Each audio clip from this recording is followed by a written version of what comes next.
Engadget is a multilingual technology blog network with daily coverage of gadgets and consumer electronics. Engadget currently operates a total of 10 blogs, 4 written in English and 6 international versions with independent editorial staff. Engadget has in the past ranked among the top 5 in the Technorati Top 100, and was noted in Time for being one of the best blogs of 2010. History. Engadget was founded by former Gizmodo technology weblog editor and co-founder, Peter Rojas. Engadget was the second largest blog in Weblogs, Inc., a blog network with over 75 weblogs including Autoblog and Joystick, which formerly included Arcade. Weblogs Inc. was purchased by AL in 2005. Engadget's editor-in-chief, Ryan Block, announced on July 22, 2008, that he would be stepping down as editor-in-chief in late August, leaving the role to Joshua Topolsky. On March 12, 2011, Joshua Topolsky announced that he was leaving Engadget to start The Verge, appointing Tim Stevens, profiled by Fortune on May 31, 2012, as the editor-in-chief. On February 13, 2013, AOL acquired GDGT, a device review website that was created by Rojas and Block. Overnight on July 15, 2013, Tim stepped down as the editor-in-chief, placing GDGT's Mark Purton as the interim executive editor. In November 2013, a major redesign was launched that merged GDGT's features into Engadget, such as database of devices and aggregated reviews. The changes aim to turn Engadget into a more extensive consumer electronics resource, similarly to CNET and Consumer Reports, aimed towards the early adopter in all of us. As of April 2014, Michael Gorman was tapped as the editor-in-chief alongside Christopher Trout as executive editor, with Purton leaving AOL to pursue other opportunities.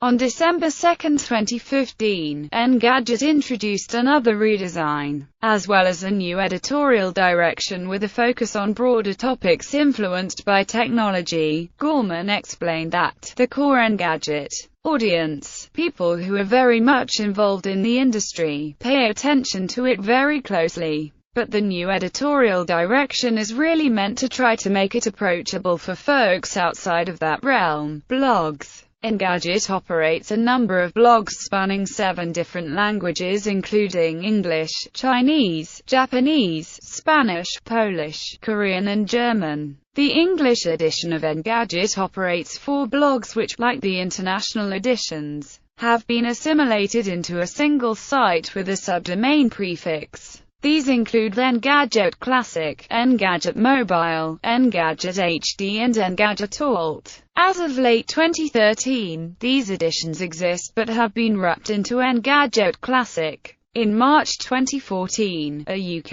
edition of Engadget also launched to target the developing European tech market. Launched in March 2004, Engadget is updated multiple times a day with articles on gadgets and consumer electronics. It also posts rumors about the technological world, frequently offers opinion within its stories, and produces the weekly Engadget podcast that covers tech and gadget news stories that happen during the week. Since its founding, dozens of writers have written for or contributed to Engadget, Engadget Alt, Engadget Mobile and Engadget HD, including high-profile bloggers, industry analysts, and professional journalists. These writers include Jason Calacanis, Paul Boutin, Philip Torroni, Joshua Frulinger, Mark Purton and Susan Murnett. Darren Murph has worked on the site as managing editor and editor-at-large. He has written over 17,212 posts as of October 5, 2010. Industry analyst Ross Rubin has contributed a weekly column called Switched On since October 2004. Engadget uses the Blogsmith CMS to publish its content. Podcast.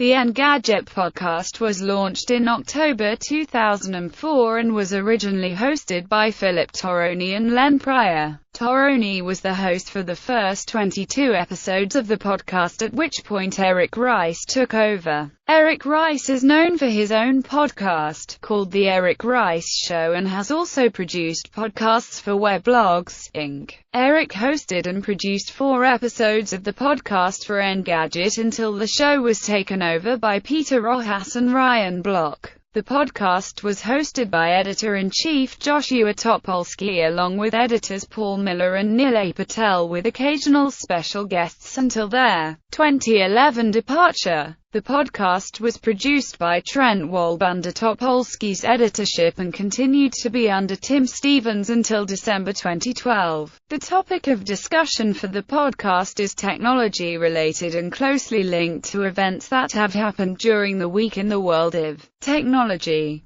The show generally lasts an hour or more. The show is normally weekly, however, the frequency can change, especially during special events. When events such as the Consumer Electronics Show and the Electronic Entertainment Expo occur, the podcast has been known to be broadcast daily. The Engadget podcast is available as a subscription through iTunes and as an RSS feed. Alternatively, it can be downloaded directly from the site in either MP3, OGG, AAC or M4B format.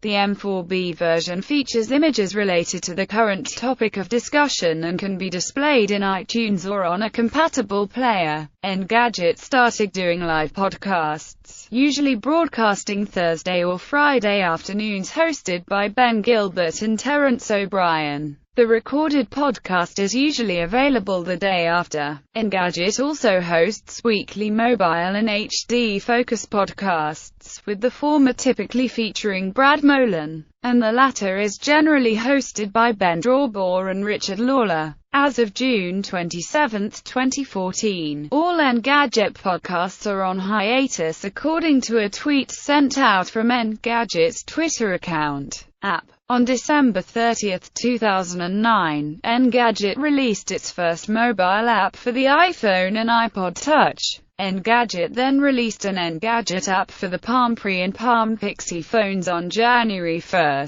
2010, claiming it was the 1000th application in the WebOS catalog. A week later, on January 8, 2010, they launched the app on the BlackBerry platform. An app for Android devices was released on March 25, 2010, and the app for Windows Phone was released on July 1, 2011, making the app available on all major mobile smartphone platforms. On December 15, 2010, Engadget debuted its official iPad app, while Engadget updated its Android app to support Honeycomb on July 28, 2011. The app's features included sharing articles through Twitter, Facebook or email, the ability to tip Engadget on breaking news, and the ability to bookmark and view articles offline. Engadget also debuted Engadget Mini, an app that seemed to replicate Tumblr ahead of SAY 2014, during which the site shared other tweets and media content out of the event. Since SAY, the app just duplicates all published articles on the site and its fate or future use is unclear. Distro. Engadget Distro was a tablet magazine from the editors at Engadget that has been published on a weekly basis since its inception. Although special issues have appeared at times and multiple issues per week are published during the annual Consumer Electronics Show, the magazine was born from Tim Stevens' desire to provide a different, distilled look at a week's worth of Engadget news,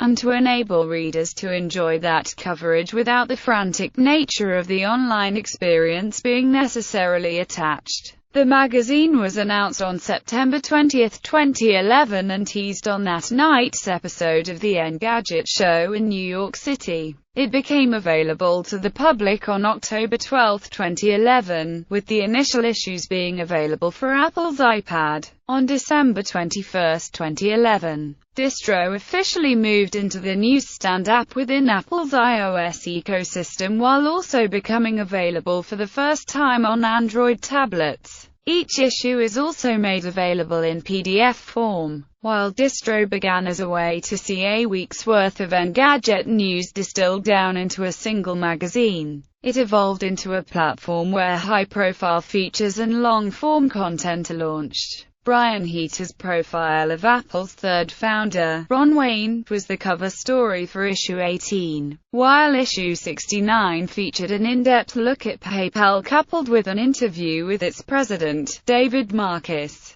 In October 2013, Distro was folded into parent Engadget and is no longer producing a weekly edition, Engadget Expand. On December 11, 2012, Engadget announced Expand, a live event and expo for gadget fans. This marks Engadget's first major foray into the conference world, following several years of sporadic meetups at smaller venues in New York City and San Francisco. Engadget Halim Barbdibwade was brought on to help launch the event. The inaugural event will be held March 16-17, 2013 at the Fort Mason Center in San Francisco, and it will feature live panel and one-on-one sessions, as well as an insert coin. New challenges competition where hardware startups can compete for exposure and other prizes. Nearly 2,000 people attended the first Expand, and exhibitors. Panelists included Google, Microsoft, Toyota, Kickstarter, Indiegogo, Lenovo, Microsoft, Oculus Rift, Razer, Boston Dynamics, NASA, Samsung, DJ Spooky, Esco Bionics, Z-Board and OUYA. Tickets at the door: $60 for a full pass, $40 for Saturday and $30 for just Sunday. As the inaugural Expand closed, Editor-in-Chief Tim Stevens announced that a second Expand conference would occur in Q4 2013 in New York City. At Expand New York 2013, the site welcomed big names including LeVar Burton, Ben Heck, Reggie Watts, Spike Lee, Ben Hu, and speakers from companies like Google, Sony, Facebook and Pebble. While the attempt to make the event biannual didn't pan out, the now annual Expand event is free of charge, and will return to New York City in November 2014. In 2014, live events will occur in Austin, Texas, Seattle, Washington, Boston, Massachusetts and Los Angeles, California. The Engadget Show. On September 8, 2009, Joshua Topolsky announced that Engadget would be taping a new video show once a month in New York City. The show will be free admission and will later be put onto the site. It features one-on-one interviews, roundtable discussions, short video segments, and live music. At first it was taped at the Tishman Auditorium at Parsons, the New School for Design, but after the fifth show they began taping at the Times Center,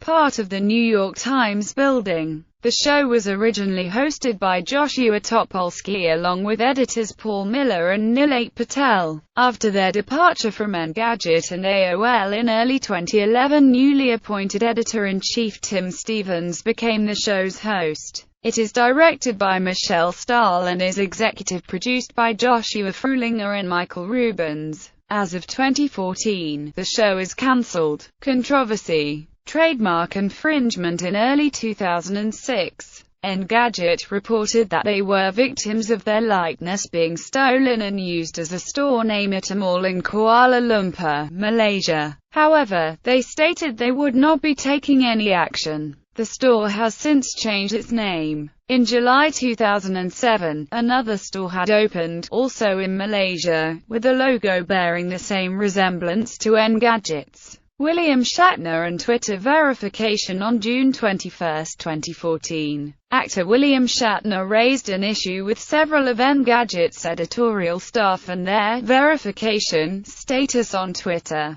This began when the site's social media editor, John Colucci, tweeted a celebration of the site hitting over 1 million Twitter followers. Besides Colucci, Shatner also targeted several junior members of the staff for being nobodies, unlike some of his actor colleagues who didn't have such distinction. Shatner claimed Colucci and team were bullying him when giving a text interview to Mashable. Over a month later, Shatner continued to discuss the issue on his Tumblr page, to which Engadget replied with its own response, defending its team and discussing the controversy around social media verification. The Verge in early 2011. 8 of the more prominent editorial and technology staff members left AOL to build a new gadget site with CEO Jim Bankoff at SB Nation. On leaving, Joshua Topolsky, former editor-in-chief, is quoted having said, "We have been working on blogging technology that was developed in 2003. We haven't made a hire since I started running the site, and I thought we could be more successful elsewhere." It appears the departure of the team from AOL, which includes not only Topolsky but editors Nilay Patel, Paul Miller, Joanna Stern, Ross Miller,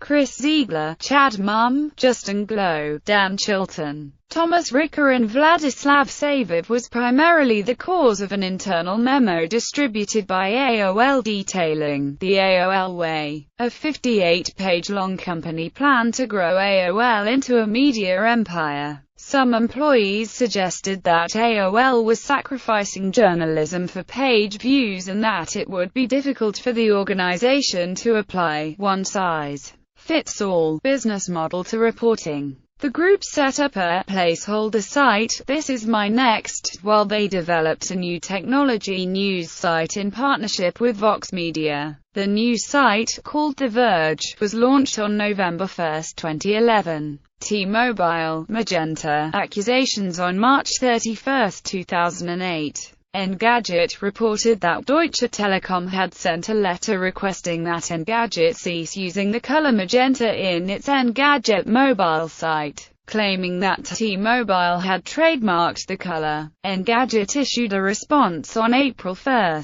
mainly by repainting the Engadget sites and changing the mobile logo for the day to a logo that looks as though it is saying Engadget T-Mobile. The site has since returned to normal format, with the exception of the highlighting color. Apple bias. During the period where Topolsky was editor-in-chief, Engadget was routinely accused of being biased towards Apple Inc. and the company's products. Engadget seemed to be giving higher ratings to Apple products, emphasizing their disadvantages. Competing products were allegedly given the opposite treatment. Awards. Engadget has been nominated for numerous awards, including 2004 Bloggy for Best Technology Weblog, and 2005 Bloggies for Best Computers or Technology Weblog, and Best Group Weblog. Engadget won Best Tech Blog in the 2004 and 2005 Weblog Awards. The Engadget show won the 2011 People's Voice Webby Award in Consumer Electronics, while also winning the official Webby in Consumer Electronics.